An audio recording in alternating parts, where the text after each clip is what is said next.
Don't judge a book by its cover. Sometimes the people who seem the most official, the most in control, or the most powerful are nothing more than pretenders.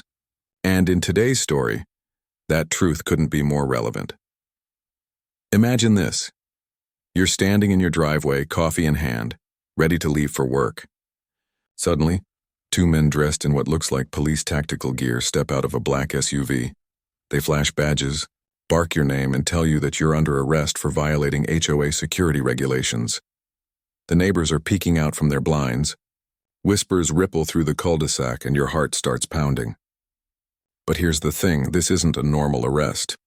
Because you're not just some random homeowner being bullied. You're a federal agent, and the so-called HOA police standing in front of you, they have no idea who they just picked a fight with. This is the story of how a group of entitled HOA board members thought they could create their own police force, tried to intimidate the wrong homeowner, and ended up walking straight into an FBI investigation. Homeowners associations, or HOAs, are supposed to keep neighborhoods clean, organized, and safe. In theory, they manage shared spaces, enforce community guidelines, and make sure everyone's property value stays high. But anyone who's ever lived under one knows that sometimes HOAs go way beyond their boundaries. We've all heard the stories. HOAs telling people what color they can paint their houses, what kind of flowers they can plant, or even how long their grass should be. It's annoying, sure, but sometimes it turns into something much darker. Power-hungry people sitting on a board suddenly feel like kings and queens over the neighborhood. And when that power goes unchecked, it can become toxic. In this case, it went beyond toxic. It went criminal.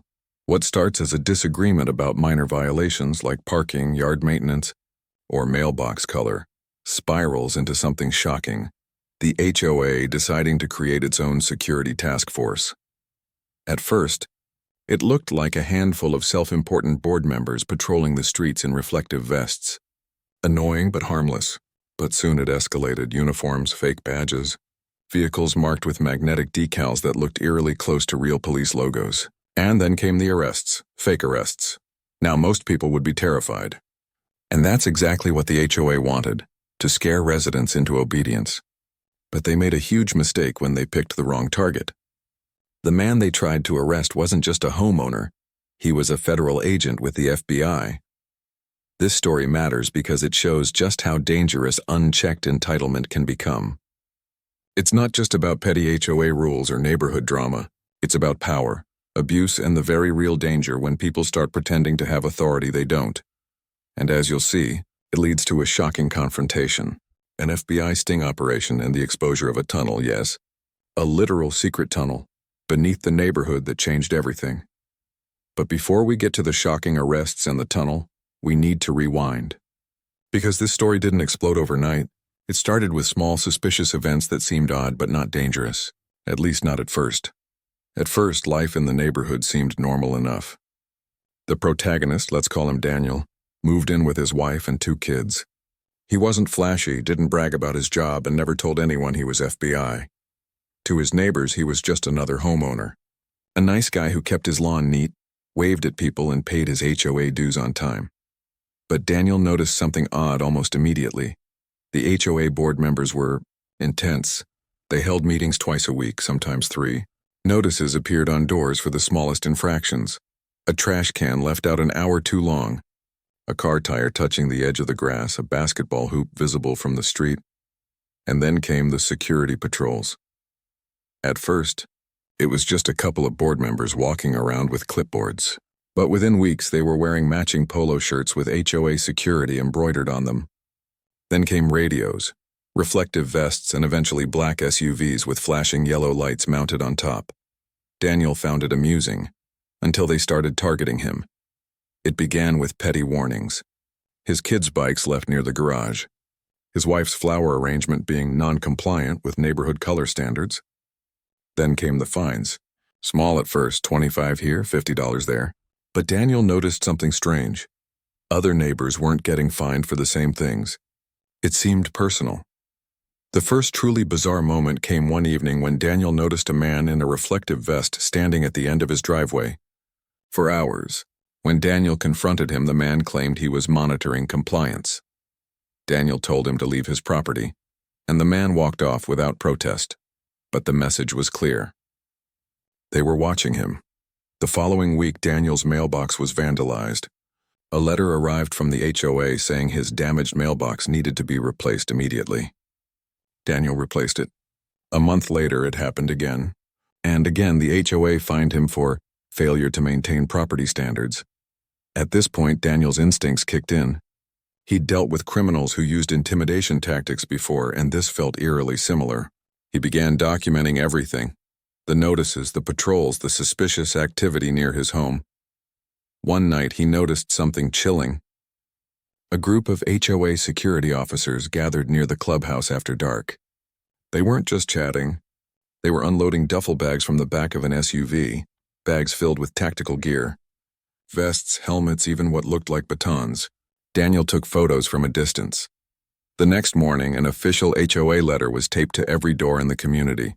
It announced the creation of the HOA police force, claiming it was necessary to protect property values and enforce community order. Most residents were annoyed but shrugged it off.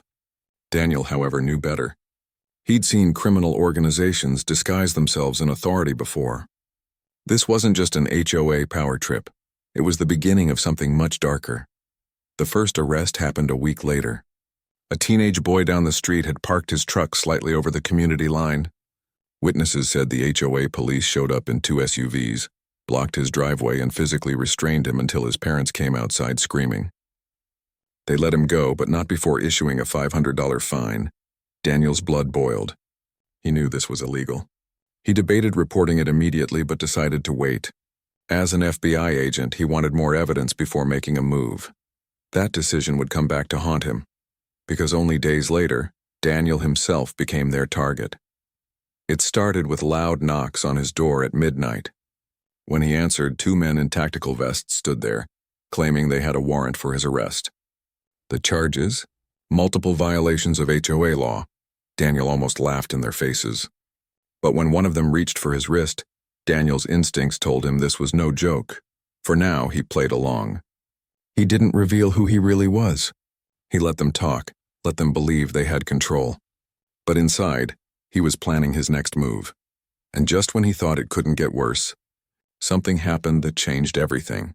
Because one night, while reviewing his outdoor camera footage, Daniel spotted something he couldn't explain. A group of men, the so-called HOA police, moving equipment into a storm drain near the clubhouse.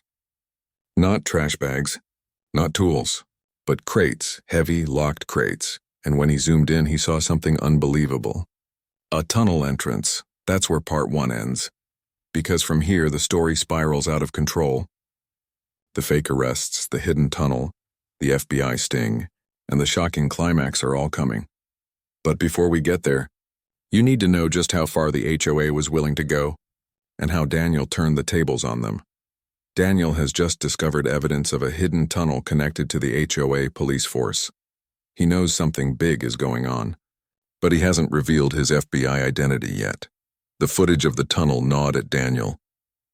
He watched the grainy night vision clip again and again, slowing it down frame by frame.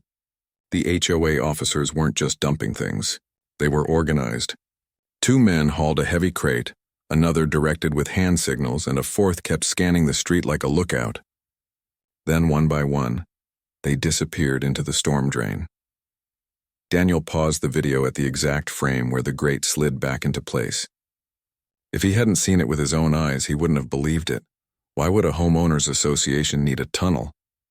The logical side of his mind raced through possibilities. Illegal storage? Weapons? Drugs? Or maybe something even more disturbing. Whatever it wasn't neighborhood business. It was organized crime hiding under the cover of suburban rules and community enforcement. For the first time since moving in, Daniel felt a chill. He wasn't just dealing with power-hungry neighbors anymore. He was staring at something criminal, something dangerous. The next morning, the HOA's presence grew louder. SUVs circled the neighborhood slowly, their tinted windows reflecting the sun like black mirrors. Radios crackled from men in tactical vests as they strolled down sidewalks with clipboards, writing tickets no one had asked for. Neighbors whispered. Some avoided going outside altogether. Others nervously complied, repainting fences or trimming hedges just to stay out of trouble. But Daniel noticed something else. Whenever he left his house, at least one SUV tailed him. To the grocery store, to the gym, even when he drove his kids to school. It wasn't paranoia. They were tracking him. That night, his wife confronted him. "Daniel, what is going on? The kids are scared." Every time. This was bigger than he imagined. And now the clock was ticking. The next few days, the HOA police grew bolder. They blocked off streets with cones demanding inspection passes from residents. They issued curfews threatening detention for anyone outside after 10 p.m. It was martial law in suburbia. One neighbor, Mr. Patel, tried to resist. He stood on his porch shouting, "You can't do this. You're not real police." Within minutes, 3 SUVs pulled up. Men dragged him inside and he wasn't seen for 2 days. When he finally returned, his face was bruised and he refused to talk about what happened. The neighborhood was terrified. People locked their doors, closed their blinds, and whispered about moving away. But the HOA had made that nearly impossible. Anyone who tried to sell their house was slapped with endless fines and non-compliance holds until they gave up. Daniel knew it couldn't go on much longer. He needed to act, but he also needed to be careful. If he moved too soon, he'd blow his cover. If he waited too long, more people would get hurt. The breaking point came on a Saturday morning. Daniel was loading groceries into his car when 2 HOA officers approached. "Daniel Harper?" One barked. He turned slowly. "Yes?" "You're in violation of multiple HOA statutes. You are hereby under arrest." Daniel almost laughed at the absurdity, but then he saw the handcuffs. Real metal, not toys. And the man's hand hovered near what looked suspiciously like a firearm. The other officer pulled out a document stamped with the HOA logo. "Warrant for detention. Signed by the board." Neighbors peeked out their windows. Phones recorded. The officers clearly wanted a public display. An example. Daniel raised his hand slightly, feigning compliance. "Arrested? For what?" "For failure to comply with repeated citations, and for obstructing HOA investigations." The officer stepped forward, cuffs ready. For a split second, Daniel considered revealing himself right then and there, flashing his badge, calling their bluff, but he hesitated. He didn't have enough yet, not for a full takedown. Instead, he leaned in slightly and said in a low voice, "You're making a very big mistake." The officer smirked. "The only mistake here is thinking you're above the rules." Before they could grab him, Daniel's phone buzzed. A coded alert from one of his hidden cameras, activity at the tunnel. Timing couldn't have been worse. He had to think fast. "Gentlemen," he said, keeping his tone even, "if you want me to come with you, fine. But let's not do this in front of the kids." He nodded toward the street where children were playing. The officers exchanged glances, then lowered their cuffs. 10 minutes. Be at the clubhouse. Don't make us come back." They marched off, leaving Daniel's heart pounding. He climbed into his car, pretending to grab something, and instead pulled out his encrypted device. The camera feed showed men unloading another shipment into the tunnel. Bigger crates. More weapons. He didn't have a choice anymore. The HOA was moments away from crossing a line they couldn't come back from. It was time. That night, Daniel prepared for the inevitable. He retrieved his badge and firearm from a hidden safe. He copied all his recordings, files, and testimonies onto a secure drive. And he made a single phone call to a trusted contact at the bureau. "They're not going to stop," he said. "They're armed, organized, and planning something. I need backup. Tonight." As the sun set, SUVs rolled into the neighborhood, engines rumbling like predators circling prey. Radios crackled. Lights flashed, and then 3 loud bangs on Daniel's door. "Open up." "HOA police." Daniel stood in the living room, badge in one hand, weapon in the other. His wife and kids waited in the back room, terrified but silent. The pounding grew louder. "Daniel Harper, you are under arrest." He took a deep breath. This was it. No more pretending. As the door splintered open, Daniel stepped forward into the light, holding up his badge. "Federal Bureau of Investigation. You're all under arrest." Daniel finally reveals his FBI identity as the HOA police break down his door. The door burst open, wood splintering across the floor. The fake HOA police stormed in, flashlights blinding, weapons raised. Their boots pounded against the hardwood, shouts filling the air. But instead of a terrified homeowner cowering, they found Daniel standing tall, arm outstretched, badge gleaming under the harsh light. "Federal Bureau of Investigation. His voice cut through the chaos, calm yet commanding. "Drop your weapons now," for a heartbeat silence. Confusion rippled across their faces. Some lowered their weapons, slightly unsure. Others scowled, convinced it was a bluff. One officer sneered. "Nice try. Fake badge for a fake law. You're coming with us." Daniel didn't flinch. He raised his firearm, steady as stone. "Last warning.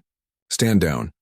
Behind him, his wife clutched their children, watching from the hallway. Fear radiated off them, but also something else, trust. They knew this was the man who protected people for a living. Suddenly, one of the men lunged forward. Daniel fired a warning shot into the floorboards. The sound cracked like thunder, freezing the room.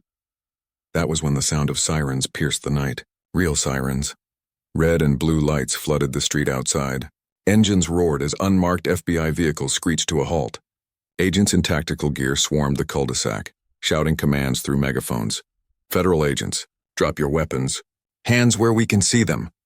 The HOA officers spun in panic. Some bolted toward the back door, only to be met by agents cutting them off. Others dropped their makeshift badges and raised their hands, but not all surrendered. A few tried to fight, pulling real firearms from their belts. Shots rang out, glass shattered, neighbors screamed from their homes. Daniel moved like muscle memory, shielding his family, then diving into the fray alongside his fellow agents. Years of training clicked into place, clear commands, controlled shots, swift disarms. Within minutes, the battle was over. The self-proclaimed HOA police lay face down in the grass, wrists zip-tied, their fake authority stripped away. Neighbors poured into the streets, eyes wide with shock. Some cheered, others wept, realizing the nightmare was finally over. But for Daniel, it wasn't over yet.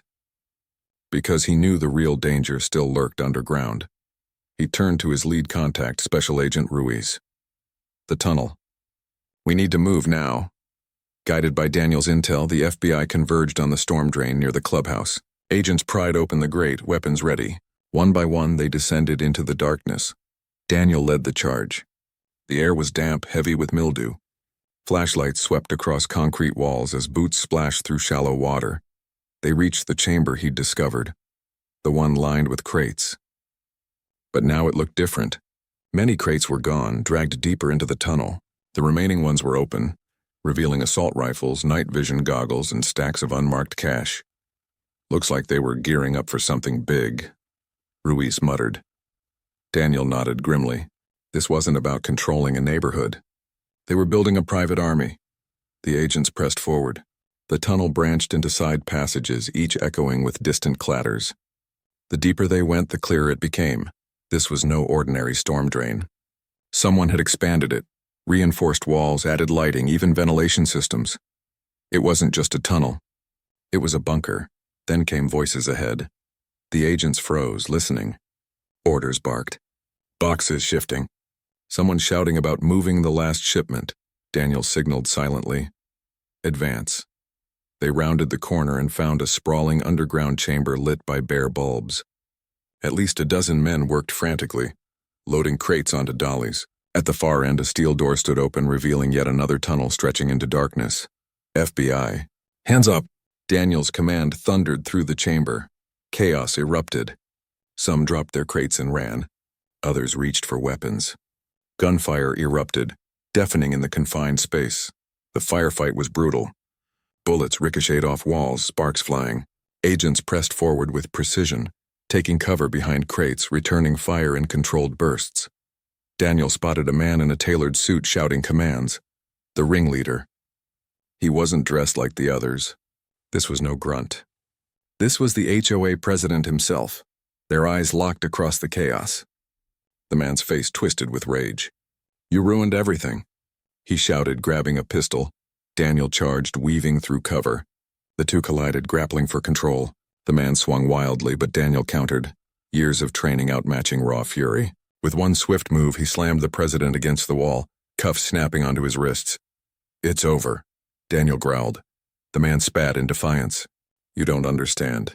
This was bigger than the HOA, bigger than you." Daniel didn't answer. He just hauled him toward the waiting agents. Within half an hour, the chamber was secured. Weapons, cash, and contraband stacked in evidence piles. Dozens of men zip-tied and hauled away. The fake police force was finished. By dawn, the neighborhood looked different. The SUVs were gone, replaced by marked FBI vehicles. The men who had terrorized families were loaded into transport vans, their uniforms stripped away. Neighbors emerged slowly, blinking in the early light, still processing what had happened. Some hugged Daniel. Others simply stared, realizing their quiet, friendly neighbor had been their protector all along. Mrs. Alvarez approached him with tears in her eyes. "I thought no one would ever stop them. Thank you. Thank you for saving us." Daniel gave her a small, tired smile. "You shouldn't have had to live like that. None of you should." For the first time in weeks, his children rode their bikes without fear. His wife stood by,